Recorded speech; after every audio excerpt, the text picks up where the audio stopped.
Hello everyone, welcome to another video on the channel, and in today's video I would like to talk about some of the upcoming leaks and rumors of the next PvP update. Some of the things we'll be talking about are confirmed by the devs, and some of them are just speculation and rumors in the community. We all know if you've done PvP, it's been no secret that we just really haven't been getting updates for the past year. So first things first, I would like to talk about the supposed Banshee change. Now this was mentioned I think on a KI live or on a dev stream.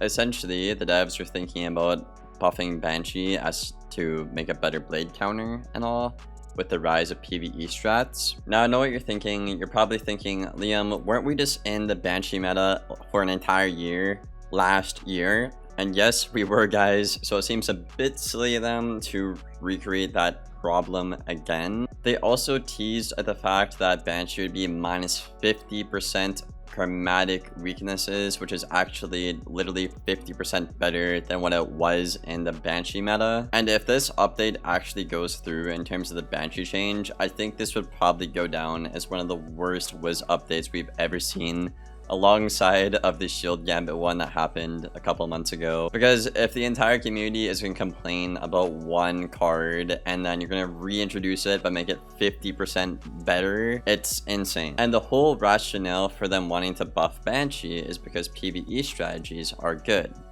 Now the only current meta PvE strategies in the game is Ice and Myth, and Ice and Myth both actually counter Banshee. If you buff Banshee, it's just simply going to make Ice and Myth PvE better, and it's going to nerf the schools that are already worse, for example Stormfire and stuff like that. So I think buffing Banshee is a really bad idea, and I really hope they don't do it. But hopefully they just leave the card, and hopefully this is a rumor and they don't actually go through with it, because again, it's just going to nerf the schools that are already bad and buff the ones that are already good, and it's not going to solve a problem. Because like I said, the schools at PvE and Blade Stack are Ice and Myth, and if you Banshee against a PvE Ice and Myth, you're going to lose because that fuels the Ice and the Myth. So essentially what I'm saying is it's just a horrible change and they should definitely not do it. Next up, let's talk about the Arc 2 spell elements. Now this is actually something positive in the update. Wow, Liam being positive for once. Oh wow, never see that coming, right? Anyways, they are going to be buffing the Arc 2 removals. So Frost Giant, Scarecrow, probably Rebirth, stuff like that. Maybe Sun Serpent. I think Sun Serpent is fine the way it is. It's already like the best counter, like trap counter in the game. But essentially they said they would be making it be 5 instead of 6 removal, which isn't a bad change. I'm not going to sit here and act like that's not good for the game.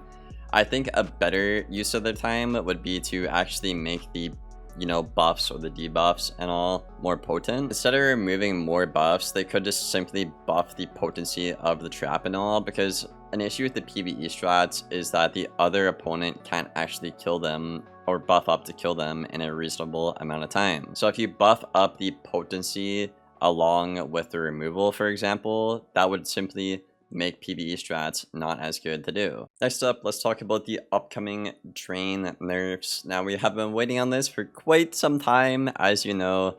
Basically, in case you guys don't know, death damage per pip is supposed to be 85, I believe, and then the Drain damage per pip is actually above Fire and closer to Storm at 113 damage per pip. So essentially they're going to keep drains in the game but actually make them follow the 85 death damage per pip. This is a good thing because the entire queue has literally just been death and balance wizards. Those two schools have kind of ripped all the fun out of the game and made the game so unplayable to the point where you see literal people who have been sergeant for months are all of a sudden captain on balance and death because of how OP the schools are and how bad the other ones do.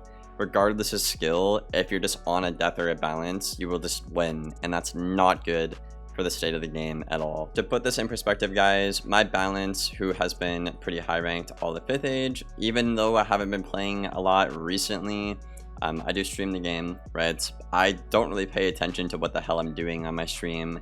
I read the chat, I'm like half invested into the match, and I'm like 15-2 on my balance, and I'm like borderline 1900 when I'm not even trying or paying attention on the school. That could be because I was able to hit Warlord on the Storm, and obviously those skills transfer over because you have to put a lot more effort in on a Storm to win. But the giant red flag elephant in the room is the fact of the matter that you do not have to simply try or pay attention, but the school is so good and so much better than the others that you can simply get so much rank and have a crazy win-to-loss ratio. The devs also have teased that they might be banning some of the legacy spells like Poison, like Storm Elf, like Frostbite, and Shift. In terms of PvP, doing this would just make the game a lot more balanced and fit the picture of the game that they want to build and make. The only other argument really I see online and from players is just bias talking and being like, oh, we got this from the start of the game, and oh, a school might not have anything without it. And take it from the guy who has mained the school that has been the worst over the past like 2 or 3 years, which is Storm.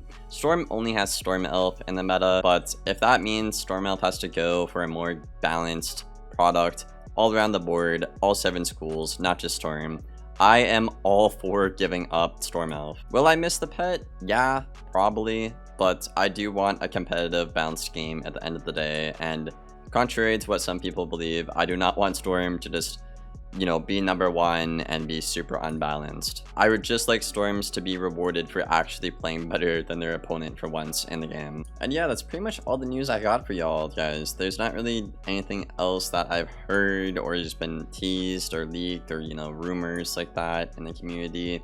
There's obviously a lot of things broken in the game, like chromatic weaknesses and all. And, you know, like the Hydra pets running around that are equal to a shadow hit, for Christ's sake. But what I'm hoping for really is just a substantial PvP update that can actually shake up the meta and take away the formulaic things we've seen for the past 7 months of this year. I think it's great that there's a cosmetic reason to do PvP now, and I hope they can keep more of that coming in the future. And hopefully Wiz can try and restore some of the competitive integrity in the game, because I know a lot of that is lacking nowadays, unfortunately. I personally think everything we talked about in this video would be pretty good to put out into Live Realm and in the game. Aside from the Banshee change, I don't think they should touch Banshee at all, because if you buff up Banshee, we're just gonna fall back into a Banshee meta, which is what we had literally like the last year or 2, and I don't think anybody wants to see that again. But yeah, let me know what you guys think about this stuff in the comments below. What do you think needs to change in PvP to make things better? Anyways, I'm gonna get out of here. I'm gonna stop yapping. I hope you guys enjoyed the video. Leave a like and a sub if you made it this far. I look forward to reading all your comments down there and the comments below. And yeah, thank you for watching, and thank you for being here. Take care, y'all.